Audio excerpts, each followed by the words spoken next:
오늘의 말씀인 시편 18편 1절은 충영교회 김창인 원로 목사님이 제일 좋아하셨던 말씀으로 알려져 있습니다. 저는 김창인 원로 목사님을 생전에 뵌 적이 없습니다. 한 10여 편의 설교를 육성 녹음으로 들었을 뿐입니다. 1997년에 발간된 김창인 목사와 충현교회라는 김창인 원로 목사님의 성역 60주년 기념 책자에는 목사님의 중심 목회 철학은 어떤 경우에도 하나님께만 영광을 돌린다라는 절대 주권의 신앙이었습니다. 이를 대변하는 선고가 시편 18편 1절인 것으로 알려져 있습니다. 교회 가장 많이 성도님들이 출입하시는 동문 입구에 큰 바위에 새겨진 충영교회 성구도 시편 18편 1절입니다. 나의 힘이신 여호와여, 내가 주를 사랑하나이다. 오늘 본문에서 계속 살펴보겠지만 18절 2절에 보면 시편 기자가 고백하고 있는 여호와가 어떤 분이냐, 사랑의 대상일 뿐만 아니라 시편 18편 2절에는 여호와는 나의 반석이라는 말이 나옵니다. 바위 위에 시편 18편 1절 충영교회라는 이름과 함께 새겨져 있는 이 모습이 시편 18편 전체를 더욱더 드러내고 있다, 이렇게 볼 수 있을 것 같습니다. 원로 목사님 설교 또 기도하시는 축복 기도를 들어보면 정말 특별한 힘이 있었습니다. 저는 이 힘의 근원이 어디서 올까 생각해 봤는데, 평생 묵상하신 시편 18편 1절의 말씀 그 가운데로부터 나오지 않았나, 이런 마음속에 깨달음이 생기게 됩니다. 그 힘, 또 주님을 사랑하는 그 사랑, 이것이 충영교회의 영적인 기반이 되어서 지금의 성장을 이루었다 볼 수 있겠습니다.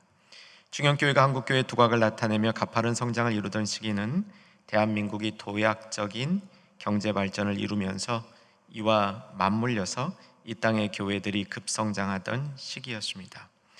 한국전쟁 이후 약 20년이 지나면서 한국 교회에는 새롭고 놀라운 부흥이 찾아왔는데, 그 흐름의 중심에 우리 충현교회가 있었다고 할 수 있겠습니다.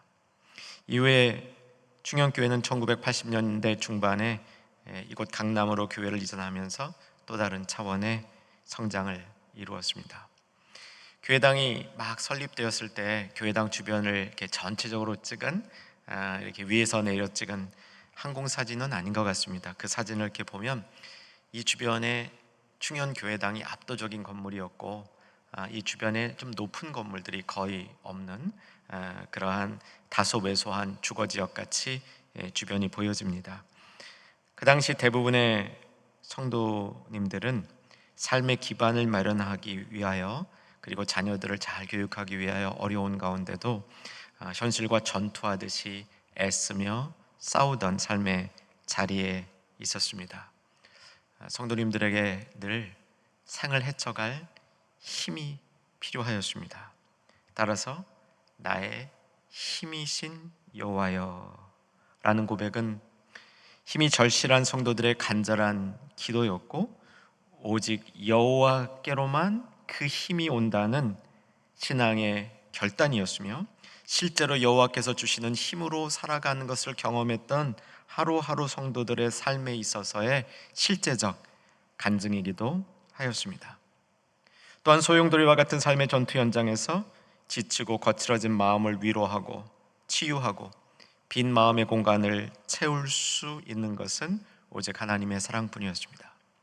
그래서 시편 18편 1편의 후반부, 내가 주를 사랑하나이다, 이 고백 또한 당시의 성도들에게는 꼭 필요했던 하늘의 말씀이었다고 확신합니다. 여러분, 작년 교회 생일 무렵부터 이 뒤에 휘호가 바뀌었죠. 원로 목사님이 가장 많이 묵상하셨다고 알려진 시편 18편 1절을 다시 걸었습니다. 나의 힘이신 여호와여, 내가 주를 사랑하나이다.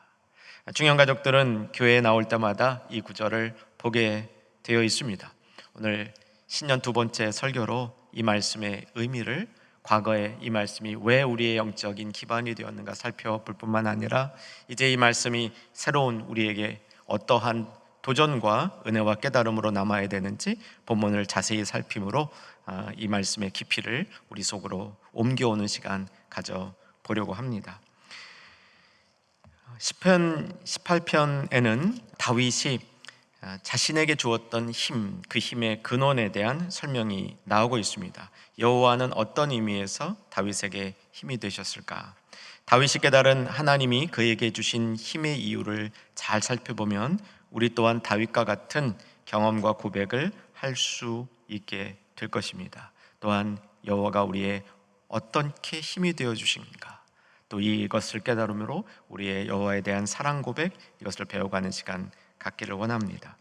네 가지로 오늘 시편 18편 전체에서 여호와가 어떻게 다윗에게 힘이 되었는지를 설명해 주는 원리들이 나오게 됩니다. 네 가지라 평소보다 다소 복잡합니다.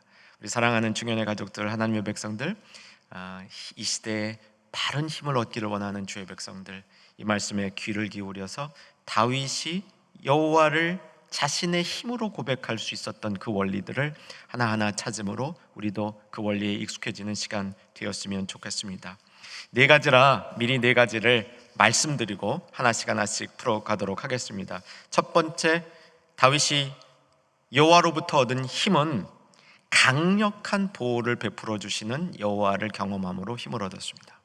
두 번째는 친히 하나님께서 장수가 되셔서 영적 전투에서 대장으로 싸우셔서 대적들을 물리치는 것을 경험함으로 다윗은 여호와가 자신의 힘이라고 고백할 수 있었습니다. 세 번째, 상을 주시는 하나님 속에서 힘을 얻었습니다. 네 번째는 갈 길을 끝까지 인도하시면서 갈 길에 있는 장애들을 제거해 주시는 모습 속에서 여호와를 힘이라고 고백할 수 있었습니다. 이제 하나하나 이 내용들을 살펴보려고 합니다. 오늘 본문 시편 18편 전체가 본문이 되기 때문에 항상 성경을 피시면서 같이 말씀을 확인하면서 따라갈 수 있기를 바랍니다. 2절 같이 보시죠. 1절에서 나의 힘이신 여호와여 내가 주를 사랑하나이다 고백한 다음 그가 고백한 여호와를 풀어서 설명함으로 이 여호와가 얼마나 강력한 보호를 베풀었는지를 설명합니다. 자, 2절 같이 한번 읽어나갑니다. 여호와는 나의 반석이시요 나의 요새시요 나를 건지시는 이시요 나의 하나님이시요 내가 그 안에 피할 나의 바위시요 나의 방패시요 나의 구원의 뿌리시요 나의 산성이시로다. 우리가 하나님이 나의 힘이다라고 고백했을 때 가장 기본적인 경험은 하나님이 나를 보호해 주는 겁니다. 세상이 나에게 주는 위협, 그 위협의 강함보다 하나님의 보호가 더 능력이 있다면 우리는 걱정할 게 없는 것이죠. 우리는 세상에 힘이 필요할 때 약하기 때문에 필요한 겁니다. 그 약한 우리를 지켜주시는 하나님의 보호하심, 강력한 보호하심이 다윗에게 있어서는 나의 힘이신 여호와여 이 고백을 할 수 있었던 첫 번째 이유였습니다. 여러 가지 모습으로 자신이 경험했던 하나님을 상징적으로 표현하고 있습니다. 반석, 요새, 건지시는 자, 나의 하나님, 그 안에 피할 나의 바위, 방패, 구원의 뿔, 산성. 이것들은 너무 많은 표현들이라 다 우리 머릿속에 남겨둘 수 없을 것 같습니다. 대부분은 우리가 이것저것 성경을 읽으면서 알고 있는 익숙한 하나님의 보호를 보여주는 장치인데 특별히 요새, 산성, 방패, 구원의 뿔 등은 전쟁 때 지켜주시는 하나의 도구, 방편을 상징하는 단어들이고요. 중간에 나오는 건지시는 자, 나의 하나님, 이건 인격적인 표현인데 오늘 좀 붙들고 있을 단어는 첫 번째 여호와는 나의 반석, 그리고 중간 가장 가운데 부분에 그 안에 피할 나의 바위라는 말입니다. 반석이란 말과 바위라는 말은 다른 히브리어가 사용되고 있지만 동의어기 때문에 서로 교차적으로 사용할 수 있습니다. 바위나 반석이나 같은 말이라고 보면 되고요. 시편 18편을 쭉 읽어가다 보면 이 다윗은 반석이라는 표현을 여러 차례 반복해서 사용하고 있습니다. 그러니까 하나님이 나를 지켜주셨던 그 강력한 힘을 상징하는 하나의 눈으로 볼 수 있는 이 형상이 있다면 바위입니다. 그런데 이 중간에 있는 표현이 특별합니다. 그 안에 피할 나의 바위. 우리는 쉽게 바위 틈 사이에 숨어 있는 모습, 이것을 그 안에 피할 나의 바위라고 생각하지만 영적인 상상의 이 날개를 펼치면 어쩌면 바위, 진짜 바위 속 안에 다윗을 숨겨두심으로 바위 안에, 바위 속에 피할 것을 두심으로 완벽한 보호를 해주시는 하나님의 모습을 다윗이 노래하고 있다, 이렇게 볼 수 있을 것입니다. 이것은 예수님 안에 있는 우리의 모습하고 연결이 됩니다. 내가 예수님 안에 있다 했을 때 나를 둘러싸고 있는 그 예수님께서 이 시대에 우리 사랑하는 자녀들에게 얼마나 분명한 피난처요, 강력한 힘이 되어 주시는지를 느낄 수 있는 것이죠. 사랑하는 여러분, 여러분은 다윗이 고백한 고백이 여러분의 현장 속에서 동의되어지는 경험이 되십니까? 그러니까 나의 힘이신 하나님, 정말 하나님이 여러분의 힘이 되어주시는 것을 경험하십니까? 다윗이 좀 특별한 분이니까 다윗은 저런 경험을 하게 하는데 우리는 그런 경험을 정말 할 수 있는 겁니까? 그렇습니다. 사실 다윗은 대단한 인물이었습니다. 왕 중에 왕이라고 말할 수 있었죠. 그런데 왕 중에 왕인 다윗은 하나님을 향하여 대왕이라고 얘기를 하고 있는 것이죠. 다윗은 대단한 왕이었지만 하나님의 대리인으로 역할을 감당했습니다. 저와 여러분은 하나님의 자녀입니다. 하나님의 상속자입니다. 여러분, 하나님께서 강력한 힘으로 저와 여러분을 보호하고 있다는 사실을 잊지 아니하는 믿음의 자리로 돌아오시기를 주 안에서 소망하며 축복합니다. 그때 우리가 고백할 수 있는 겁니다. 그 강력한 힘으로 지켜주시는 여호와는, 하나님은 나의 힘이시다. 그런데 우리가 만약에 이 힘을 경험하지 못한다면 오늘 본문 속에서 다윗이 어떻게 이 강력한 힘을 경험했는가, 그 첫 단추를 발견할 수 있는데 6절입니다. 6절을 보시기 바랍니다. 같이 한번 6절 읽겠습니다. 시작. 내가 환난 중에 여호와께 아뢰며 나의 하나님께 부르짖었더니 그가 그의 성전에서 내 소리를 들으시며 그의 앞에서 나의 부르짖음이 그 귀에 들렸도다. 부르짖었습니다.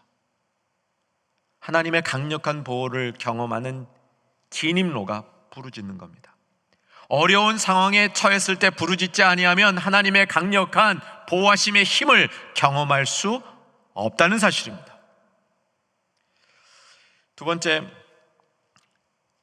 다윗이 고백했던 하나님 나의 힘, 그 경험의 근거는 친히 장수가 되어서 싸워주시는 것을 다윗이 경험합니다.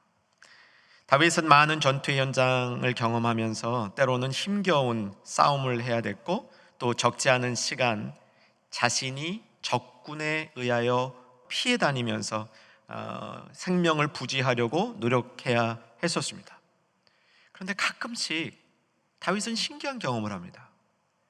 많은 전투에서는 홀로 싸운 것 같고 늘 아군이 적군보다 적은 것 같은 그런 왜소함 가운데 싸웠는데, 아주 가끔은 그가 싸우고 있는 전투의 현장에 특별한 장군이 나타나서 적군들의 힘을 단번에 소멸해버리는 그런 영적인 경험, 현실적인 경험을 다윗이 하였습니다. 그 노래들이 시편에 여러 차례 걸쳐서 기록이 되고 있는데 이런 시들의 주제를 여호와 하나님께서 대장수가 되어서 싸워주시는, 그래서 적군을 순식간에 제압하는 그런 노래로 표현하고 있다는 것이죠. 오늘 본문에도 그런 부분이 등장하는데 7절서부터 19절 사이에 이 모습이 나타납니다. 9절을 한번 보시면 그가 또 하늘을 들이우며 강림하신다는 게 나타나셨다는 거예요. 하나님이 직접 전투 현장에 나타나셨다는 겁니다. 그럼 이 전투는 어떻게 된 겁니까? 끝난 전투입니다. 이 전투는 보나 마나 싸우나 마나한 전투죠. 그 모습이 계속 10절부터 설명이 되고 있는데 13절 한번 보십시다. 여호와께서 하늘에서 우레소리를 내시고 지존하신 이가 음성을 내심에 우박과 숯불을 내리시도다. 그의 화살이 막 하늘에서 날아오니까 적군들이 혼비백산하는 모습인 거죠. 다윗은 이 경험을 하였습니다. 그래서 여호와는 나의 힘이시다, 이 힘만이 승리의 원동력이다, 이렇게 고백할 수 있었던 것이죠. 우리들은 삶이 전투와 같은 현장에 있게 될 때가 있습니다. 곧 내 힘으로 견디기 어려운 상황에 처할 때가 있습니다. 우리도 하나님이 힘이 되어주실 그런 다급한 상황 가운데 있을 때가 있습니다. 여러분, 이런 상황 가운데 정말 하나님께서 대장이 되어서 나를 위하여 싸워주시는 그런 경험을 하신 적이 있으십니까? 저의 생각에는 그런 경험을 하신 분보다 아직 못하신 성도님들이 더 많을 것 같습니다. 왜 그럴까요? 다윗과 같이 특별한 사람을 위해서만 하나님이 싸워주시기 때문입니까? 그렇지 않습니다. 하나님은 하나님의 모든 백성을 위해서 장수가 되어서 그들이 이길 수 없는 전투처럼 보이는 곳에 나타나셔서 친히 싸우시는 일을 행하십니다. 그런데 왜 나는 경험하지 못할까요? 알지 못해서 그렇습니다. 하나님이 그렇게 하신다는 사실을 우리가 알고 있지 못해서, 그런 일이 벌어질 때도 우리의 영적 지각에는 그것을 이해할 수 있는 코드가 없는 겁니다. 오늘 말씀을 통해서 우리 안에도 이런 영적인 지식이 쌓이기를 주 안에서 소망하는 겁니다. 다윗이 여호와는 나의 힘이시다, 나의 힘이신 여호와여, 그 고백이 나의 고백이 될 때 다윗의 그 삶의 자리에서 일어났던 수많은 전투 가운데 가끔씩 나타나서 보여주셨던 진정한 하나님의 그 힘을 우리 삶에서도 경험하는 역사가 일어나게 되리라 확신합니다. 여러분, 아직까지 경험하지 못한 주의 성도들은 이 시간 이후에 정말 다윗의 고백을 나의 고백으로 삼고 주경교회의 영적 기반이 된 이 고백을 나의 고백으로 삼을 때 나의 삶의 현장에서도 대장이 되어서 싸우시는, 적을 괴멸하시는 하나님의 강력한 힘을 경험하실 수 있기를 주 안에서 소망하며 축복합니다. 세 번째, 다윗이 그의 힘이 되었던 여호와를 고백할 때 상 주시는 것을 경험했기 때문에 여호와께서 주시는 상을 받을 때 여호와는 나의 힘이십니다, 정말 여호와 나에게 힘을 주십니다, 이런 고백을 했습니다. 여러분 어떠세요? 상 받으면 힘이 날 것 같습니까? 아닐 것 같습니까? 여러분의 자녀 있으신 분들, 자녀가 1등을 했어요. 그것도 반에서도 아니고 학교 전체에서 1등을 했어요. 그래서 특별한 이 시상식이 있어서 상을 받았어요. 기쁘시겠습니까? 안 기쁘시겠습니까? 당연히 기쁩니다. 기뻐야 마땅하죠. 여러분, 상을 받는다는 것은 기쁨이면서 힘을 얻는 겁니다. 왜냐하면 상을 받는다는 것은 인정을 받는다는 겁니다. 다윗이 하나님께로부터, 여호와께로부터 받은 상은 어떤 내용이었냐면, 네가 다른 사람들의 모범이다, 네가 다른 사람들의 총괄적인 이런 따라가야 될 본이다, 이런 그 인정을 받으면서, 그 인정받으면서 다윗은 힘을 얻었던 거죠. 본문 보면 확인합니다. 20절 보시기 바랍니다. 20절 읽겠습니다. 여호와께서 내 의를 따라 상 주시며 내 손의 깨끗함을 따라 내게 갚으셨으니. 여호와께서 상을 주실 때 하나님의 상이 가장 우수한 사람 하나를 뽑아서 주실 수도 물론 있겠지만 제가 아는 성경에 의하면 우리 주님은 그런 분이 아닌 것 같아요. 막 경쟁시켜서 제일 괜찮은 사람 하나님만 상을 주시는 게 아니고 하나님의 기준을 정하고 그 기준에 들어온 모든 사람에게 상을 주시는, 그게 하나님의 상 주심의 방법인 것 같습니다. 더더군다나 우리에게 이 기쁨이 되는 것은 하나님이 정한 그 표준 기준이, 상을 받는 표준 기준이 매우 명확하다는 겁니다. 그리고 우리가 한 단계 한 단계 정확하게 성실하게 따라만 가면 그 상을 받을 수 있는 조건 가질 수 있다는 겁니다. 매우 어려운 일을, 그리고 그 기준을 우리에게 알려주시도 않고 지키라 하고 말씀하시는 하나님이 아니라 분명하고 우리가 봐도 이거는 해야 될 일인지를 알려주시고 그것을 성실하게 감당하게 하신 후에 상을 주시는 하나님, 의를 따라 상 주심이 그에게 옳지 않은 길을 가면서 잠시는 기쁨과 잠시는 영화를 누리는 것 같지만 그 길이 망하는 길이고 의를 따라 하나님의 길을 가는 것이 상을 받는 길이라는 사실을 다윗이 얻었던 힘의 근원이 되었다는 진리입니다. 30절로 이동해 보시면 어떤 기준을 주셨는지 기록하고 있습니다. 30절 똑같이 한번 읽겠습니다. 하나님의 도는 완전하고 여호와의 말씀은 순수하니 그는 자기에게 피하는 모든 자의 방패시로다. 모든 피하는 모든 자에게 방패, 상을 주시는 거예요. 보호를 주시는 겁니다. 근데 어떤 사람들이 여호와께 피할 수 있냐면 하나님의 도는 완전하고 여호와의 말씀은 순수하다는 것을 인정하고 그것을 지키며 산 사람들은 누구나 하나님의 상을 받을 수 있는 자리에 있게 된다는 것입니다.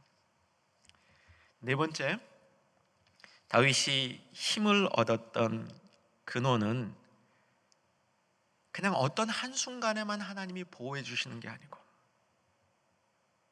그의 인생의 길, 인생이 걸어가는 여정 전체를 하나님께서 완전하게 해주시는 그 하나님의 긴 여정 속에 보호하심, 긴 여정 속에 함께하심, 그 길을 완전하게 해주심으로 그 길을 따라 실족하지 않고 걸어갈 수 있도록 하나님이 해주시기 때문에 이것이 힘이라고 다윗은 고백할 수 있는 겁니다.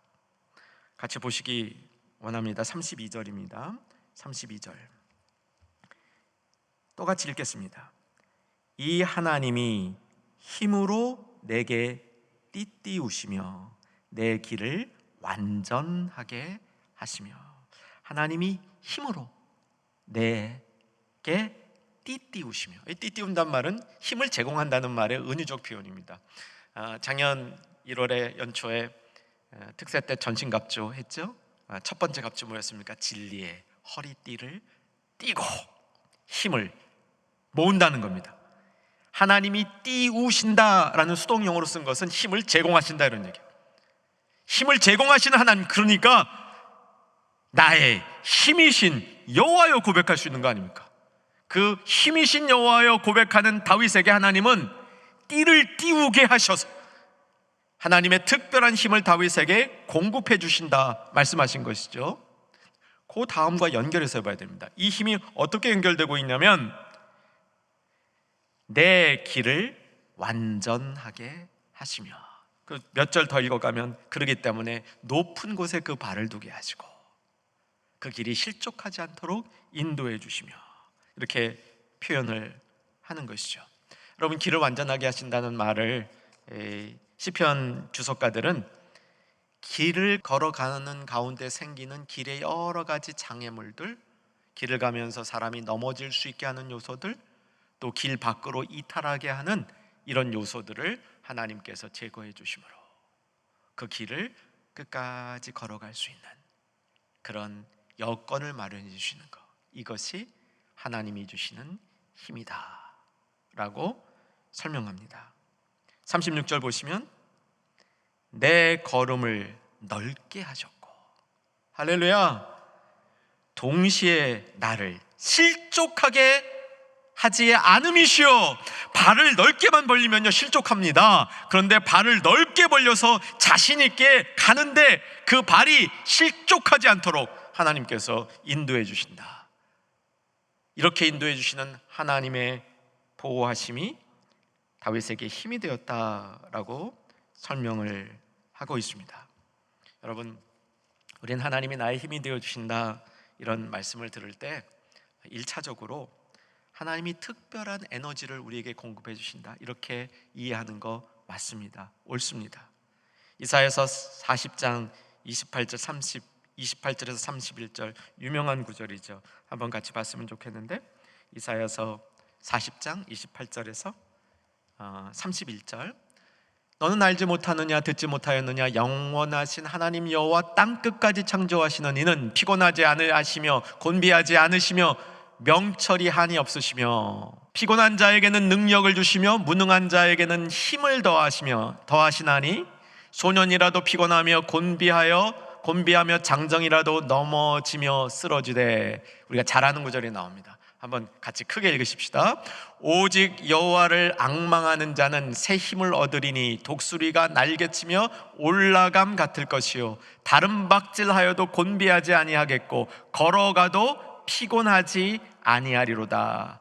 이런 영적인 힘과 육적인 힘을 여호와께서 공급해 주시기 때문에 나의 힘이신 여호와여, 이런 고백을 할 수 있는 것이죠. 그런데 여기에 추가하여서 그 힘으로 걸어가는 길 자체를 여호와께서 완전하게 하심으로, 그 자체를 지켜주심으로, 그 발걸음이 실족지 않도록 붙들어 주심으로 공급해 주시는 여호와의 그 공급을 시편 기자는 더욱더 분명하고 힘이 있게 나의 힘이신 여호와여, 이렇게 고백할 수 있었던 것입니다. 시편 18편 1절은 다윗이 하나님께서 베푸시는 다양하고 오묘한 구원의 방법들을 자신의 긴 인생의 여정 속에서 어느 한순간에 특별한 보호하심을 받고 그 순간에 감사해서 노래하는 노래가 아니라 그의 긴 여정의 그 과정을 겪어가면서 다양한 모습의 어려움과 다양한 모습으로 그를 지켜주시고 힘주시는 여호와 하나님을 확정적으로 깨닫고 인정하고 경험하면서 하나님 앞에 올려드렸던 시편이요, 지혜요, 시적인 언어라는 사실을 우리가 꼭 기억해야만 합니다. 농축되어 있는 다윗의 고백이라는 것이죠. 나의 힘이신 여호와여, 내가 주를 사랑하나이다.